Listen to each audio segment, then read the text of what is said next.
All right, I guess we can get started. Thanks for joining us today, everyone. We're here for a panel to remember our friend, Tim Sale. As I'm sure all you will know, Tim was the artist behind many of the most loved comics of the last 25 years, Batman: The Long Hallowe'en, Superman for All Seasons, Dark Victory, Daredevil Yellow, the list goes on and on and on. So thanks for joining us. Happy to have here with me a whole bunch of folks who have known Tim for a long, long time. My name is Jared Michalski. I am a fan that became a friend of Tim's, and I've known Tim for almost 20 years, and I've known several of these folks for almost as long, and with Ian and Jim, I had the good fortune of meeting over the last day or two. So on the panel with us today, we have Mark Chiarello. You will know Mark as the former art and design director of DC Comics. He's probably most well known for the projects he kicked off at DC, Batman Black and White, Solo, and Wednesday Comics. Also a terrific and fabulous artist in his own right. We have Ian Churchill here. If you've been reading comics for the last 25 years, I'm sure you've seen him on many, many of your favorite books, whether it's Marvel, DC, Image. And if you haven't read his own creator-owned title, Marine Man, I suggest giving it a shot. It's a fun, all-ages book with some very fun, loose art that really, I know my kids like, and I imagine yours would as well. Jim Krueger, who I just had the good fortune of meeting about a minute ago, has known Tim for quite a long time, collaborated with Tim on a couple of short stories back in the day, including one of my personal short story favorites, which we'll get into in a little while. And then I have here on my left, Richard Starkings, the man, the myth, the legend behind Comicraft.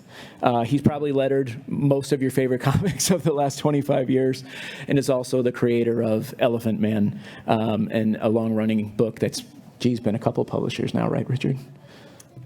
Sure. Okay. So we were going to talk Tim's art, obviously, but before we get started, I'm sorry, and we have Jason Schachter here. Jason, my longtime friend, who we were both fans and friends of Tim for years, and now Jason, up until Tim's passing, repped Tim as his art representative for the last 10 years or so. So happy to have Jason join us last minute here. So we're going to get into his art, like I said, but what I thought we'd just do with the audience is share a little bit about our memories of Tim the man before we get into Tim the artist. So I figure it's only fair if I kick it off. So here on the screen is the second time I met Tim.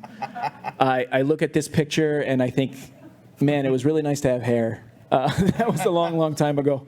Wait, what do you mean by that?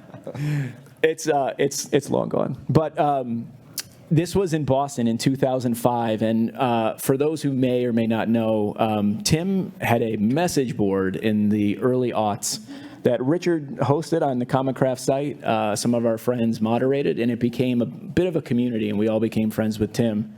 And in those early days, it was pretty heady. I was like, oh my God, I'm talking to the Tim Sale, my artistic hero. And I knew he was a big fan of baseball, and I said, hey, if you'll come out to Boston, it was a Wizard World Boston, the one and only, I'll get tickets. It's Yankees, Red Sox. It's the last weekend of the season. And I figured maybe that would be a chance to get this person I admired out to Boston by bribing him. And he's like, well, I'm actually interested, but I need a ticket for my friend. He's a Yankee fan. I was like, fine. If you want to bring a Yankee fan to Red Sox, Yankees, that's fine. It turned out to be Mark. And that's how I met Mark a long, long time ago. So that's not the story of how I met Tim, but that's the story of how we really started hanging out. And then I've got one more picture here. I'm going to ask all these folks up here to share their first meeting with Tim and then a favorite memory. So I think my favorite memory of Tim is the first time I came out to Seattle. It was 2006. Back then, the show was a lot smaller. They held it at the building in between the baseball stadium and the football stadium. And I came out, and it was always the last weekend in March into the first day of April, and it was opening day out here almost every year that I came out back in the time. So being a baseball fan, we arranged to stay over for the Monday and had tickets to go see opening day at the Mariners. And Tim's parents came with us. That's Roger and Dorothy there next to Tim. That's my friend Rich, also a very close friend of Tim's, my friend Oliver, and John Higashi, who you may know if you're a regular con goer. And we went to the game, and then after, Roger and Dorothy had us back to the house. Roger made us dinner. It was mahi-mahi, I remember, because I don't eat fish. And I was like, I can't be rude, so I got to eat this mahi-mahi. And I remember we sat there. Basically, we were taking the red eye back, and we sat there till the very last minute watching Tim draw Carmine Falcone and Sophia for Rich at his parents' kitchen table. And it was quite a memory. We actually made a mad dash. I've never seen anyone drive quite like John did that night. And we literally got out of the car and threw the keys to the guy and ran into the airport to catch the red eye. So it was a good memory, a very solid day. And I'm going to move it on here to ask. We'll go alphabetically. Mark, you may remember this photo because I took it. This was at that game where the Red Sox handily beat the Yankees, if I recall correctly. So maybe if you could share a story of how you met Tim and maybe just a memory with the crowd. I knew you were going to ask that, and I just can't remember when I met him the first time. I think it was probably with Jeff Loeb, but I can't remember. How about a story? About him or? About you and Tim, anything you want to share? A little later. Okay. Yeah, something. Not a problem. Ian, I'm going to jump to you alphabetically. So here's a young picture. As soon as I saw this, I had hair too. I was going to say, when Ian sent it to me, I was like, I am excited. He feels the same pain I do.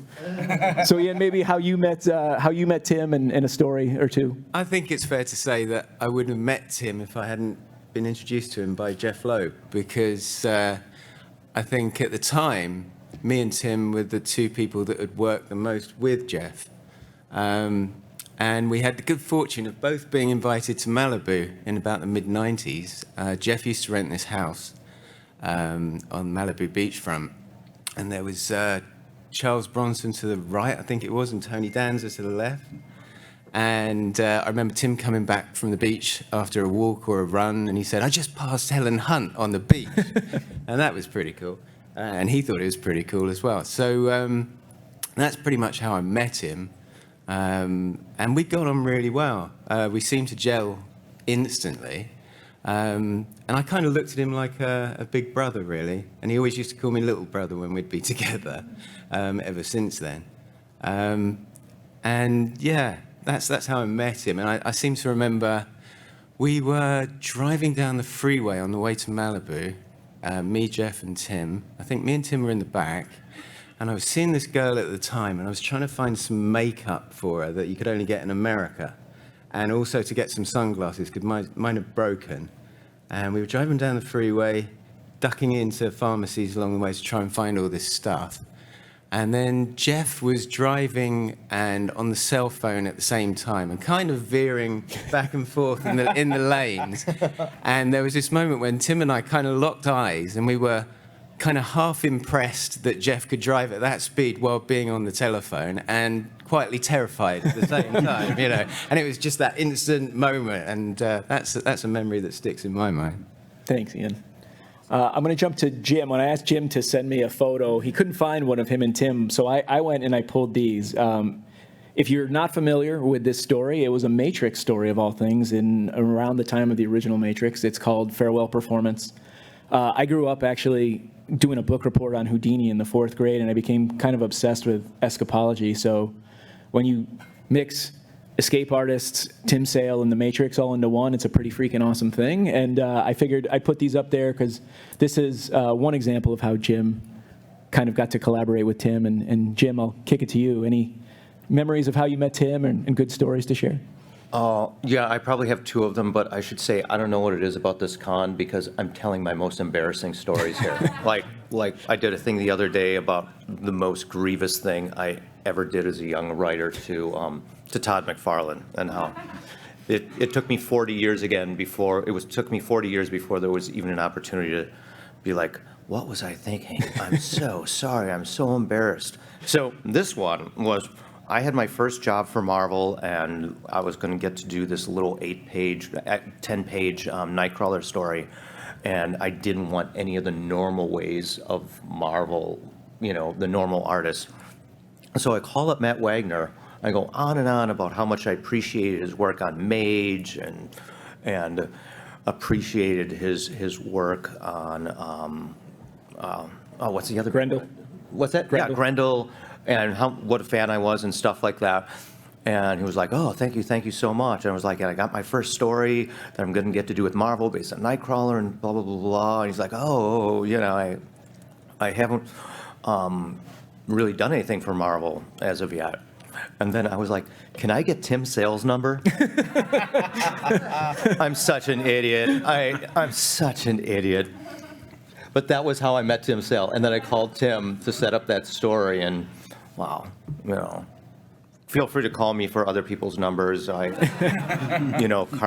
I get it. But segueing to something else, one of the things that Tim and I were both obsessed with was the Scarecrow of Romney Marsh, primarily the Disney version of the movie, and I had found a really rare poster of it, and I knew Tim was a fan, so I sent Tim a copy of it, and we ended up kind of singing the song over the phone, one afternoon. It was the most ridiculous thing. But a great memory. Yeah, really is. Richard, I'm going to jump to you here. So if I get my slides, there we go. You sent me this picture of recently when Tim came to see you down in Chattanooga. Yeah, that was, bless him, that was my birthday.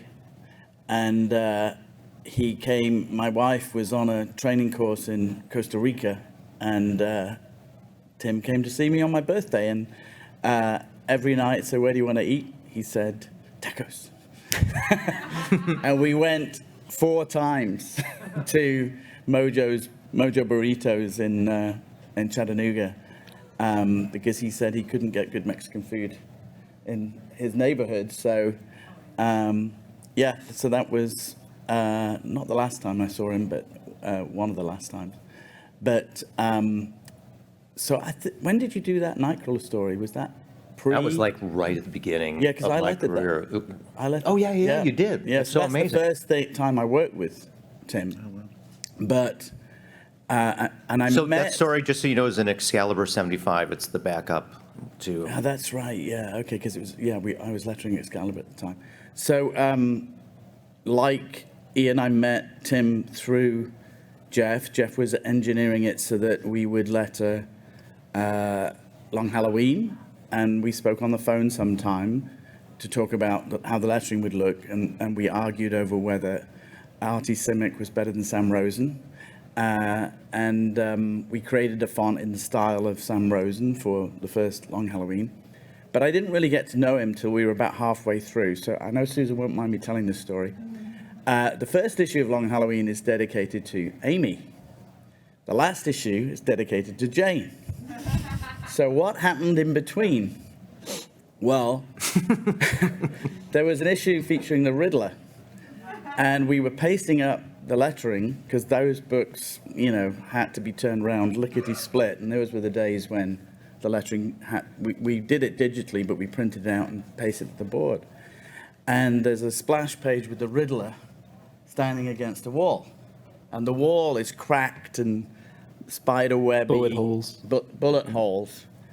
And I looked at the page, and between the Riddler's thighs was some visible lettering. And I got on the phone to Jeff. I said, Jeff, I don't know what to do. Tim has written something that's very legible, and it reads, "Fuck you, Amy." So Jeff said, let me call Tim. And Tim called like half an hour later, very embarrassed. And so, if nobody owns that page today, but there's white out. And I had to go in with a pen and make it look more like bullet holes. But that was the phone call where I started to get to know Tim, and we started talking for hours on the phone. The thing that I didn't realize, when I was on the phone to Tim, and those phone calls could be 2 or 3 hours, he would talk. I didn't realize he stopped working. He didn't talk on the phone. I would just be working while talking to him, and then he'd say, "Oh, Rich, I'm going to finish the page." So those phone calls, learning about Tim's career from Tim. And I think the most interesting thing is that he didn't start working in comics till late 20s, early 30s. And I said, your story is so inspiring to young artists because his route was so circuitous. Doing the Grey Archer Press stuff, we were both big Barry Smith fans. And then doing, he started out with indie books, and when it was not fashionable to do an indie book. Billy 99 and Thieves World. And Amazon with Steve Siegel. And, he's had a really interesting career. So, and we were talking about it, I said, Tim, we need to record these phone calls. So that's what led to, I used to go over to Pasadena and sit for 6-7 hours talking to Tim. And anybody who's ever had a conversation with Tim, suddenly you're talking about, movies, and suddenly you're talking about... Or you're singing. Yeah, or you're singing. So that became the Tim Sale black and white book. So. It's a great book if Yeah. anyone hasn't read it. Jason, my friend, we started as fans together, but a little bit about your time with Tim. Well, I met him as a fan, like you said, so I was one of those guys who came up with a book, and Tim, can you sign my book, please? Can I get a drawing, please? At the time, when I met him, I think Heroes was pretty popular, so when we would go to a convention, there'd be a line wrapped around the hall for him, which was amazing to see, but I waited in line, and unfortunately, by the time I got up, it was time to leave. And, Tim was kind enough to be like, well, let me go up to my room and I'll do it for you there. And I took that as, oh, I can come up to your room and watch you draw? And he said, yeah, sure, okay. And I don't know how I finagled it, but I got to go up and I sat with him for a little while he drew in my book and, a little remark and he sent me nicely on my way. But he was very kind and generous with his time and talents with all of us. That every chance I got, I would come and try to visit him. And eventually we got to talking and become friends. And luckily then I got to work with him professionally and then travel around the world to conventions and help him with his art sales, which was amazing. It was a lot of fun. And I got to, maybe not as intellectual types of conversations that you guys might have had. Mine was more of the fart jokes and that's what she said type things to, kind of get through our days of long convention hours.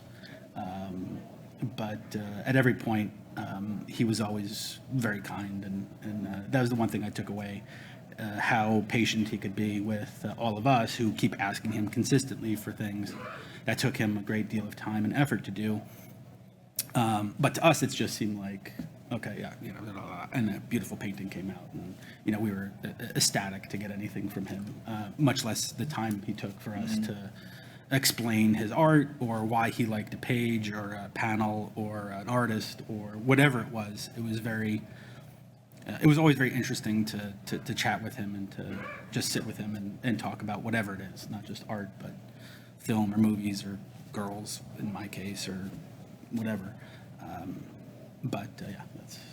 You brought it up. He could be very intelligent, talk at great length about interesting topics, and he could be very silly. And he had that silly laugh of his when he's like really enjoying something. And I remember we were in Worcester. I met actually Tim and hung out with him for the first time in Worcester right before Boston. And he came back out almost more than a decade later. And there was a show that had just started at the time, Brockmire, which was about a filthy, foul-mouthed baseball announcer. And there's an opening 3-minute monologue to the show, which is one of my favorite comedic things ever.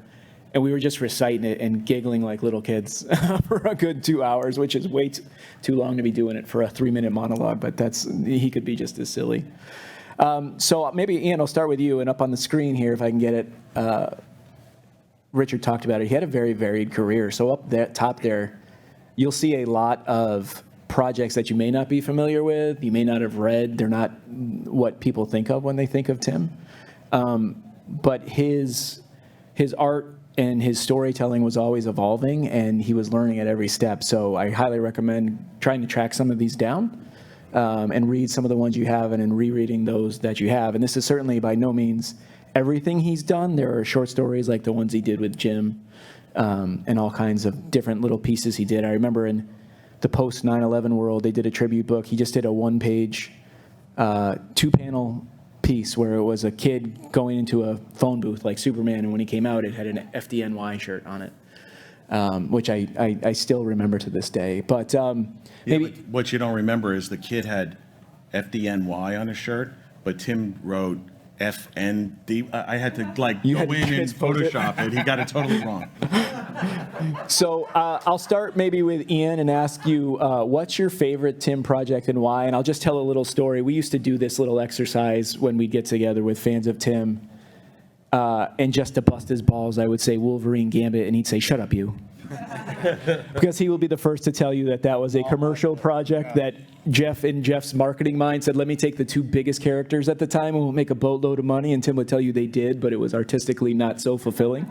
So I would bust himself a little bit. But Ian, I'll start with you and we'll work this way back towards me. What would you say your favorite one is and why? I would say probably Daredevil Yellow. I think that was when Tim peaked, in my opinion. I just thought the washes were great, the artwork was great, the storytelling was great. And funnily enough, my wife isn't into comics per se, but that was the series that it all clicked in her head. And she understood why everybody makes such a fuss about comics. So that's probably my favorite. Man for All Seasons, I remember Tim had a block at one point. It was towards the tornado scene. And Jeff called me up and said, how would you do this? So I drew like how I would do it, or a couple of variations of how I would do it, and faxed it across, and it was enough to get Tim over the hurdle. So that's another memory that I have, of almost working with Tim, actually, because that never happened. And I think all of them are fantastic, to be fair. And it's such a great body of work. I wish I had that sort of encapsulated body of work. Oh, and he also filled in for me and Jeff on cable for one issue. We were running horrendously late, and Tim stepped in and stepped up to the plate and filled in for me. So I always appreciated that too. But Man for All Seasons would be my second favourite, I think, and Hulk Grey third. That's a good trio. It is, I think so. Jim, I'll ask you, and I won't hold it against you if you pick the story you worked on with him. No, not at all. I won't. Well, since Ian picked three, I'm going to pick three. I agree that Daredevil Yellow was so special, and Tim loved Daredevil. He really did. And then, just because, there was so much Batman stuff they did, but I love Blades. Legend of the Dark Knight thing, I was like, and part of that was inspiring me as a writer. I was really into what James Robinson was doing during that era, because it was Starman. Witchcraft and Starman, Yeah. which I still hold up. And if I get a third, I think, I'm just going to say all this collective Batman stuff with Jeff Loeb was really amazing, and it all stands as like this great volume of work when a writer and a creator and artist just understood each other and could kind of probably even fill in the blanks for each other. Thanks, And that Jeff. kind of thing is really lucky. Yeah, you're right. They had a symbiosis. Mark? Obviously the stuff that I edited with Tim and Jeff, there's a real warm spot in my heart. One thing I didn't work on was Superman for All Seasons, and I remember I was the art director at DC Comics for about 30 years, and I remember the pages started coming in for that, and there was a real powerful, high-up guy. He was like a senior vice president, and he asked the editor to bring up the Superman pages, and he's like, the guy was like beside himself. He's like, this is the worst drawing of Superman I've ever seen. This looks like Lil Abner. We can't print this. And I looked at him and I said, you're a fucking moron. And he wrote me up. I tend to say what I feel. He wrote me up for HR, and I got in trouble. But it's the most gorgeous thing. He was just, you're a big shot in this company, and you can't see how cool this thing is.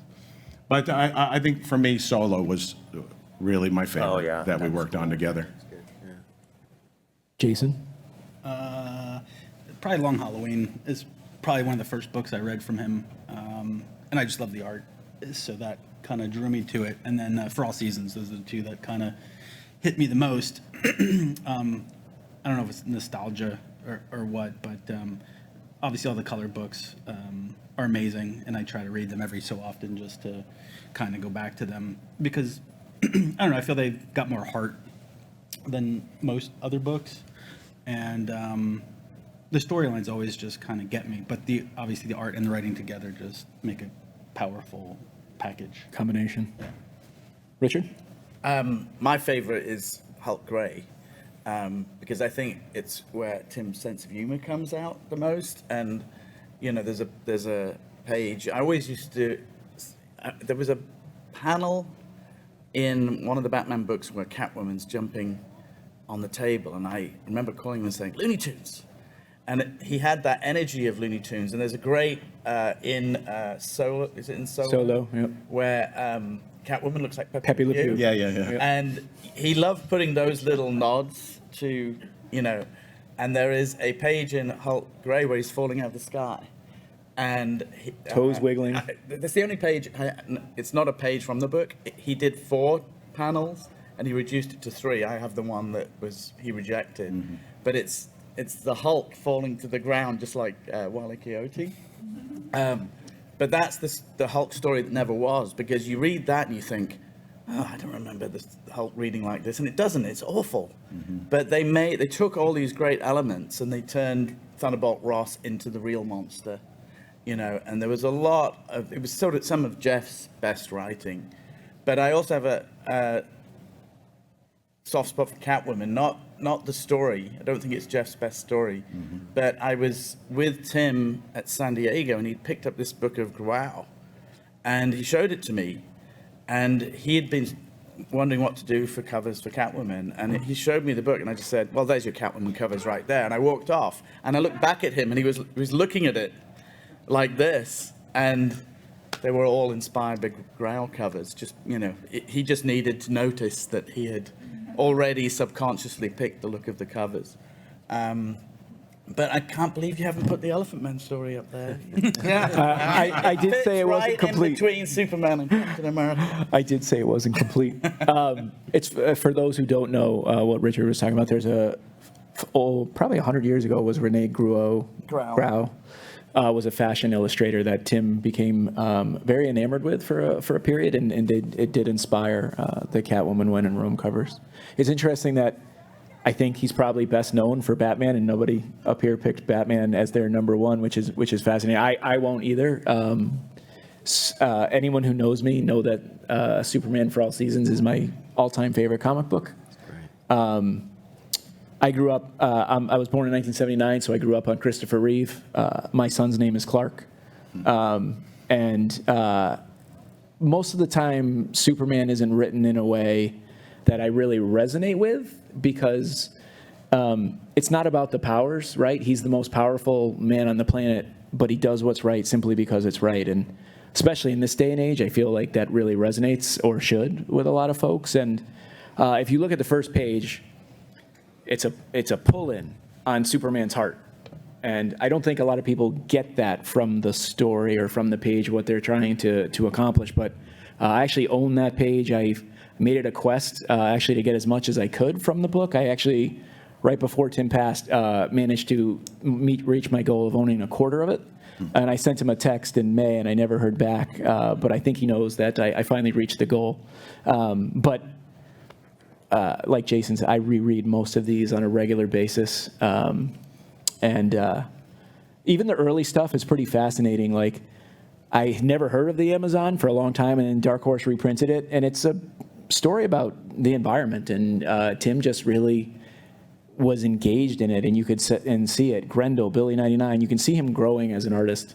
And then I think I would agree with Ian, because of the bravura of the ink wash, like Daredevil Yellow certainly stands as a high point artistically, so it's probably a good time to transition, because you can see here's 3 original pages of Tim's, and Dark Victory falls in the middle here, but essentially this is 3 straight projects, and you can just see how his style evolved over time. And as an artist, he's doing great storytelling here.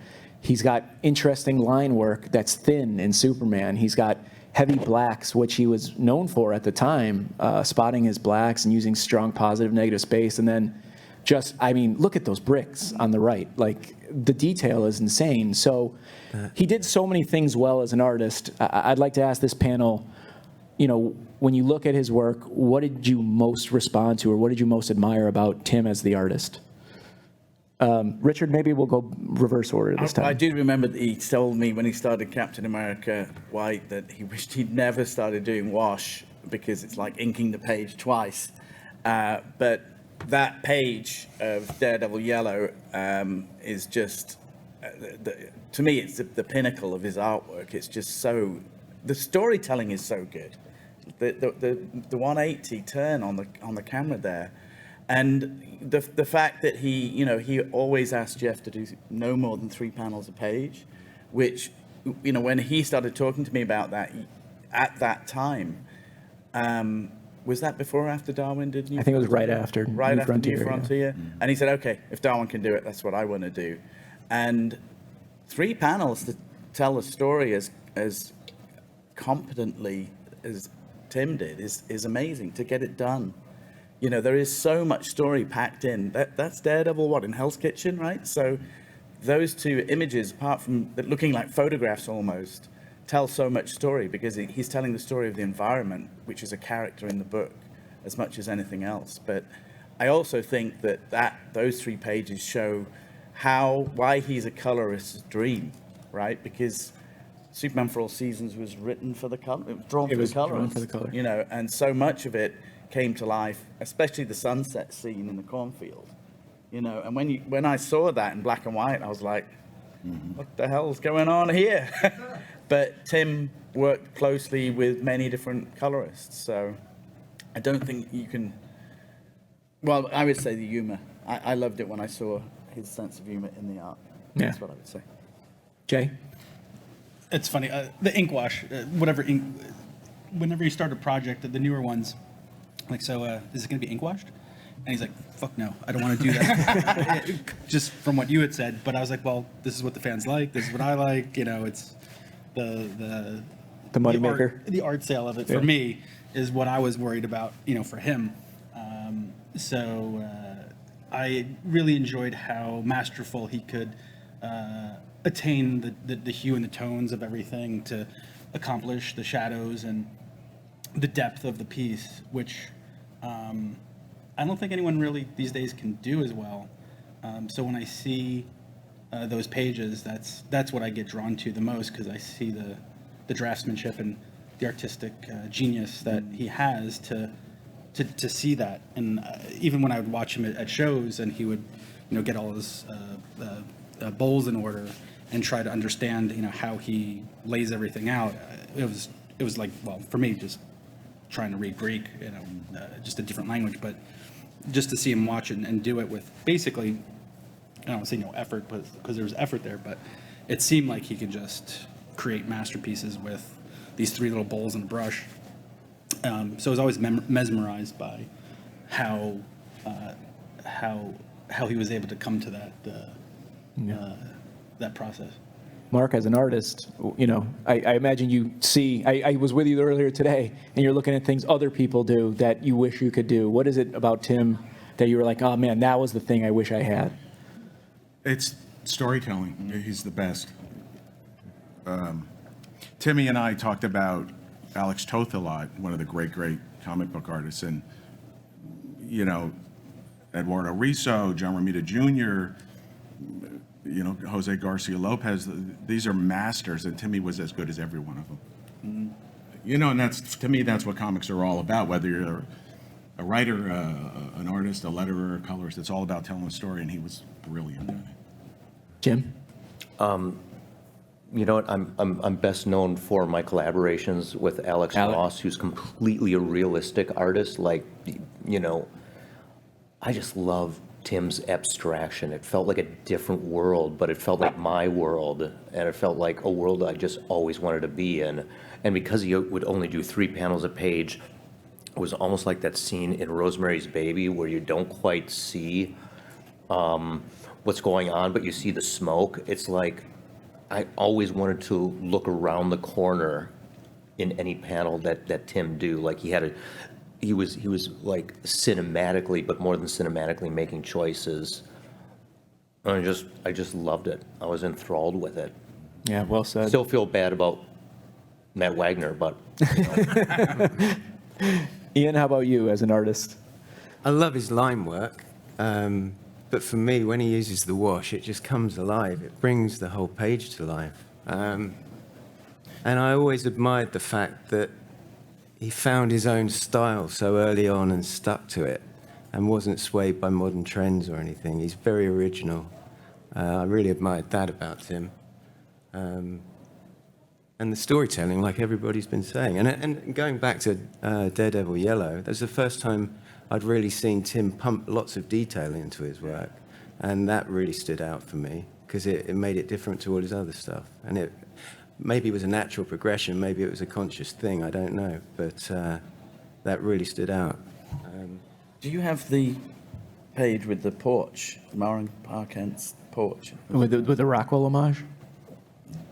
It's basically the porch, and it's like almost a double-page spread or Yeah, I a have it. massive panel. You have that? I have it. Who can draw a porch and make it look interesting? And like, I said at the time, I'd like to see a mini-series set on that porch because it was drawn with so much love and affection. Yeah. To speak of that ink, we were at a convention in Detroit, and he was just about finished with a beautiful Spider-Man piece, and he accidentally dumped his whole ink on this piece, and I was like, oh shit, the guy's about to come, and he's like, don't worry about it, and he just blah, blah, blah, blah, blah, and it didn't look like anything had happened. Amazingly beautiful piece that just, was gonna add some ink here. Totally thought it was ruined. He ruined my tablecloth, but that's not the point. But yeah, it was. He did that with coffee. I think he put into his art. Whatever spilled, he just was able to build into his pieces. I have a commission from him that I know has a pizza stain on it. He's like, he knows it, but he won't admit it.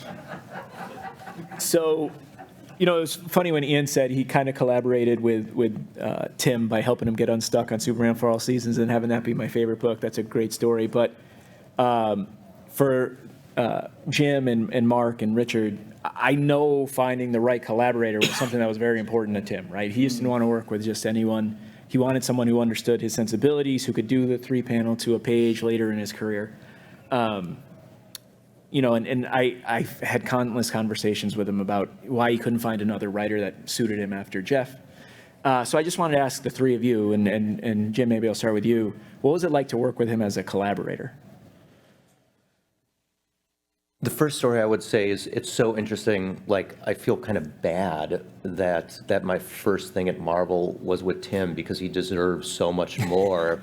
and it was the time where Bob Harris was the editor-in-chief, but also was still kind of in charge of the X-Men stuff. Mm-hmm. So he had this big thing where on the first page you have to explain everything about the X-Men. It was like caption box after caption box after caption box. And I was like, I'm sorry, Tim, this is the way they're telling me. And he's like, well, you could get rid of this stuff. And I'm like, yeah, I want to.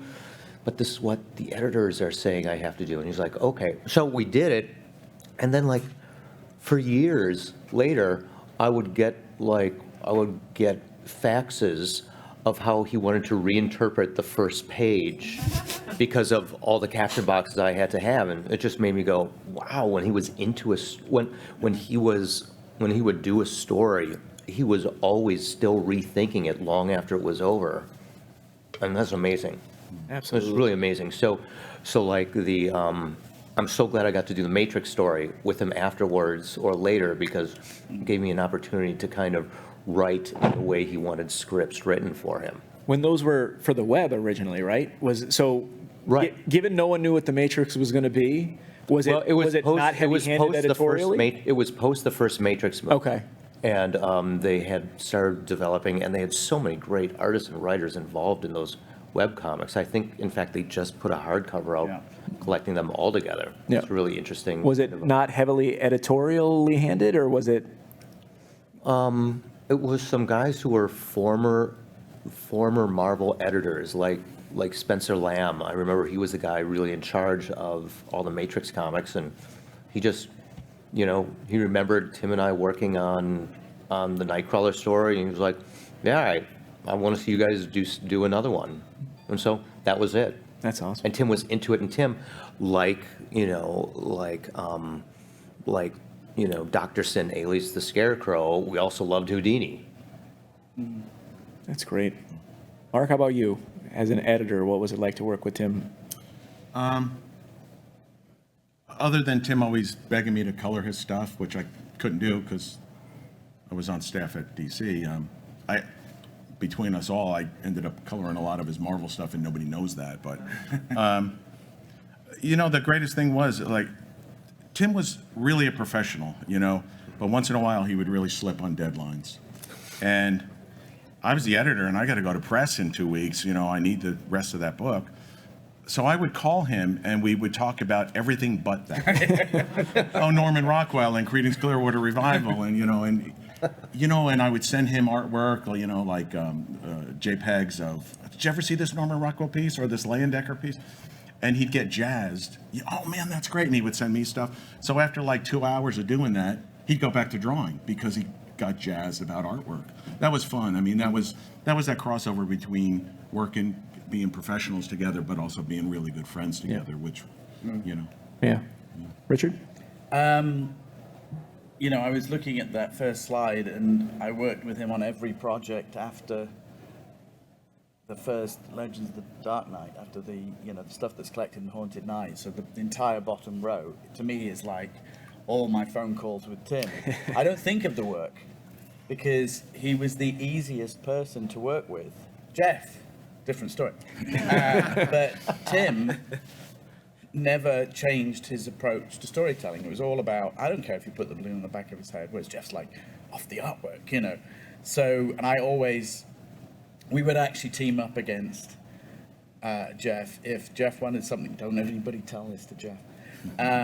If Jeff wanted to move something and Tim didn't, I would back Tim up and vice versa. So I would say, well, Tim doesn't want it there. And, we would get our own way. But it was, I never didn't look forward to working with Tim because it wasn't work. It was 3-hour phone calls about anything and everything.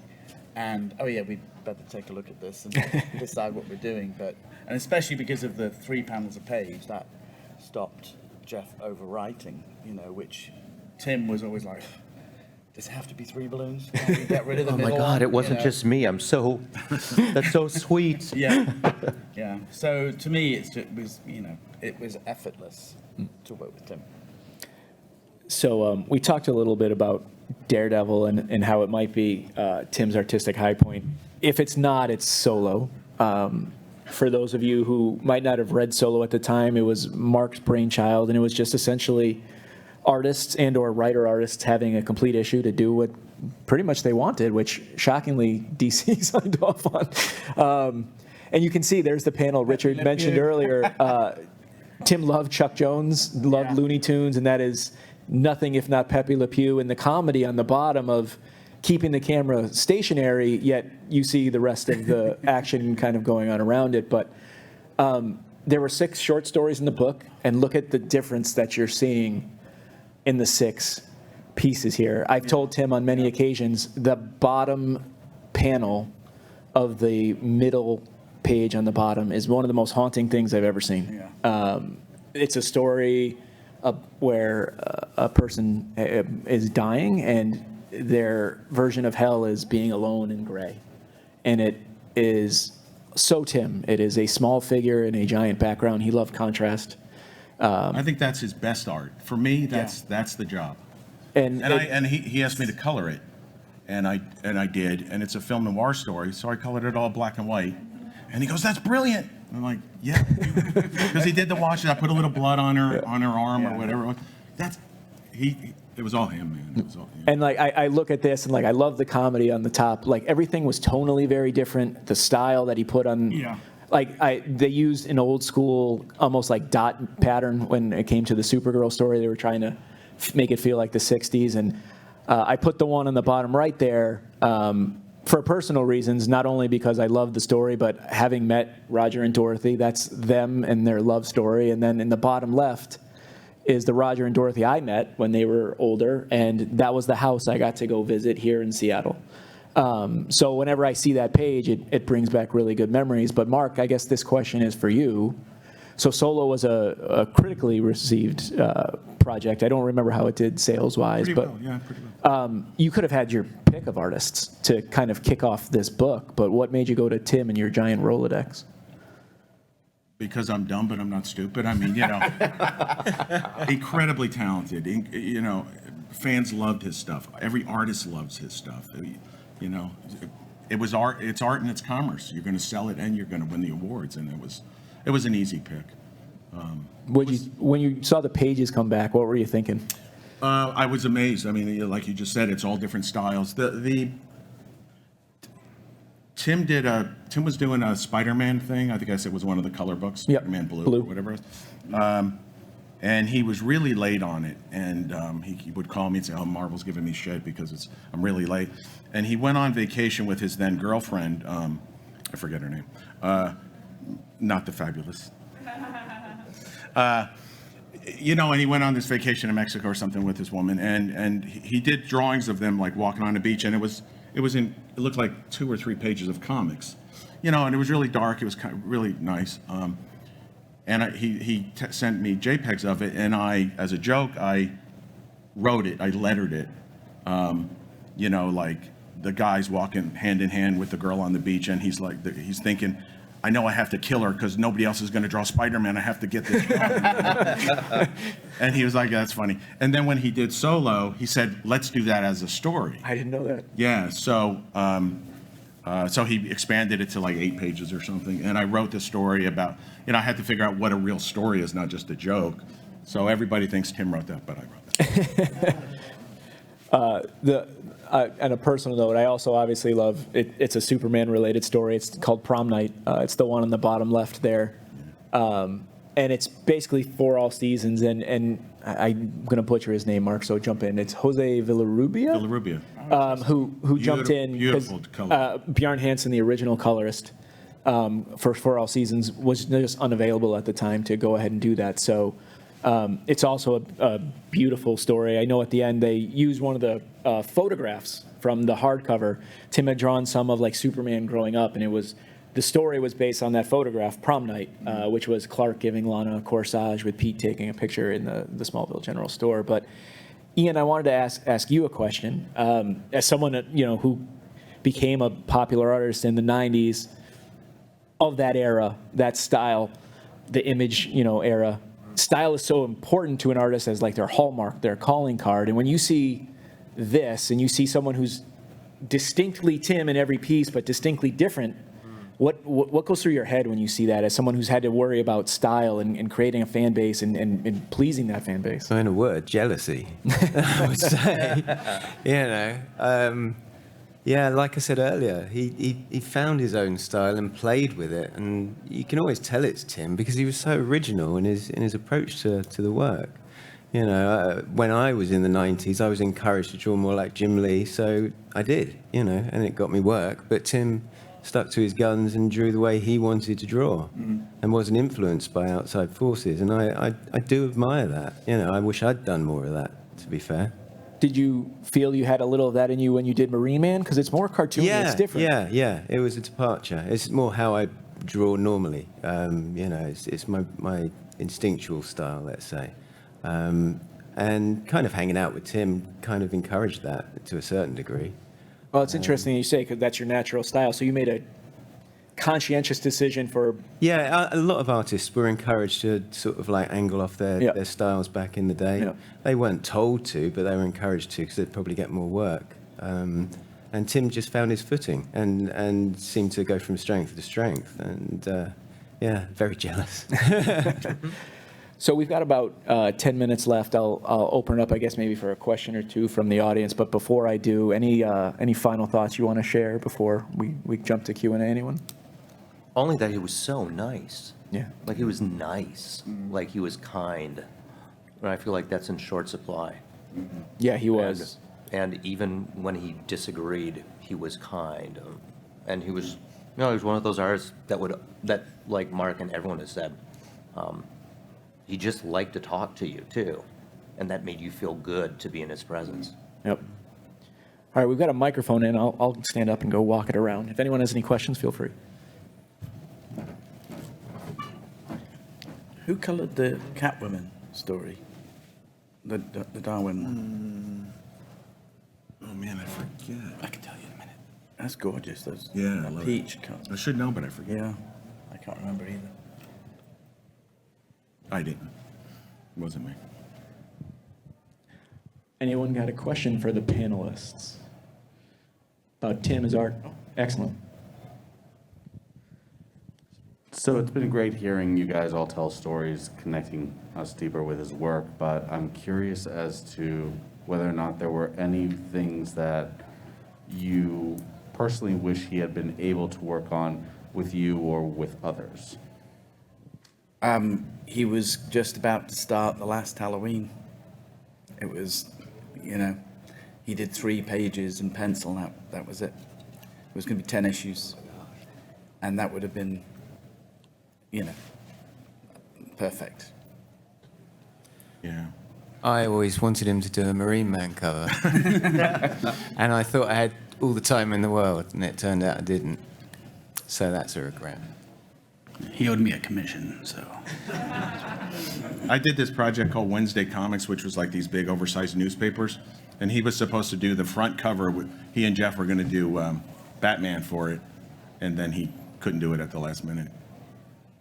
And if you haven't read Wednesday Comics, it's the coolest thing ever. Like, I cannot tell you enough how cool it is. And I think if any of you are writers or artists, to even look at it and think about how they told the stories that they did, either way, it's so, so cool. I always want to do my own Wednesday Comics story. I always think about it. So.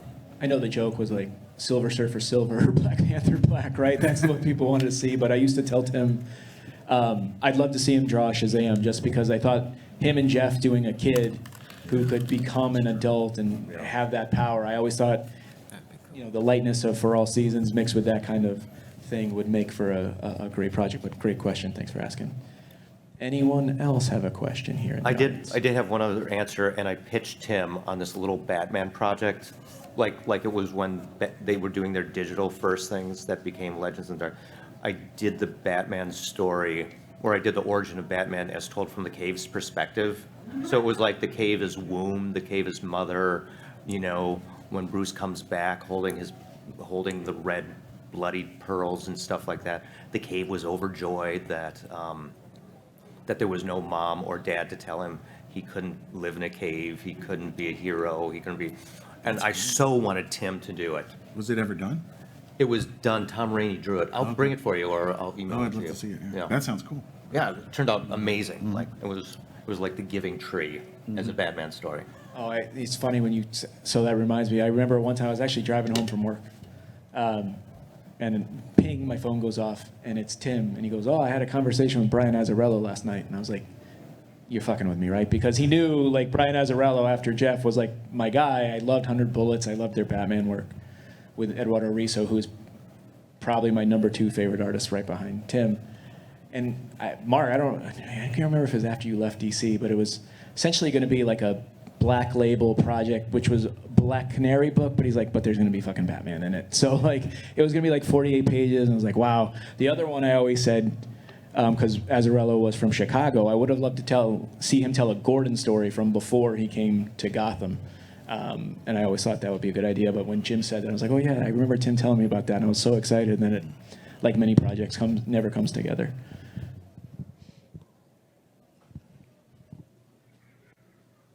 Thank you. It's been a pleasure listening to your stories. I'm a big Batman fan, and like Mark, I've told people to fuck off for questioning Tim's original style, but I guess I'm just curious in watching his evolution. When in Rome was hard to come by for a long time because it was out of print, and with the deluxe reissue, I was blown away by him and I believe Dave Stewart, who collaborated on that.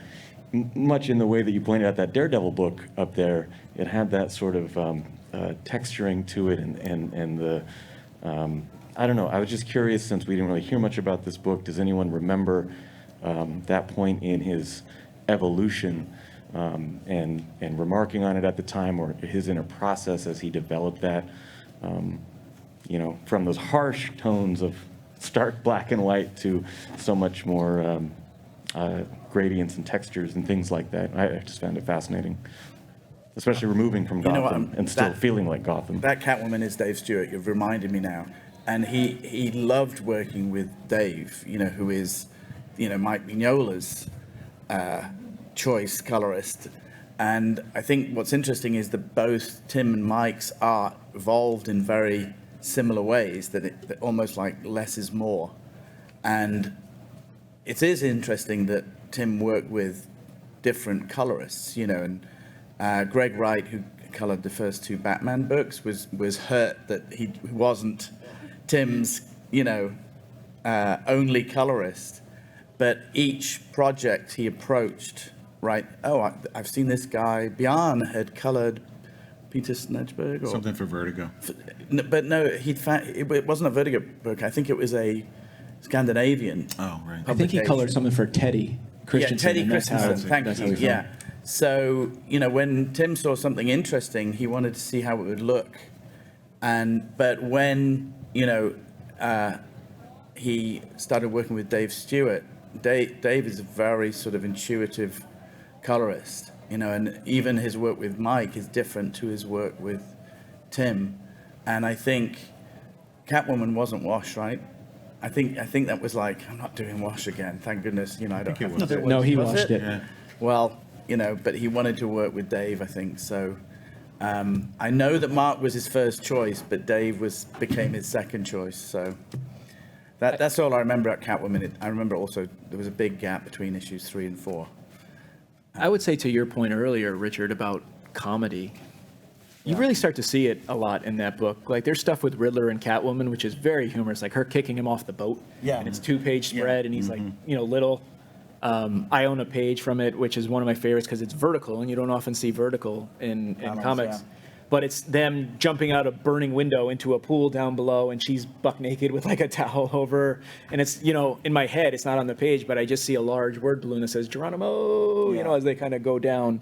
And you start to see a lot of that with the relationship they played out. And I think, I would say, as he got doing more covers and things over the last 5 or so years, you really started to see the Chuck Jones of it come out, and some of the things he liked to do. So that's kind of what I think back to. Although there was black and white, there were like flashback sequences that he did in stark black and white too, which were references to like year 1. Remember Carmine getting the scratch and things like that. So I mean, for me personally, and all those projects we showed earlier are great, but Tim would always say at the end of Long Hallowe'en, he figured some things out.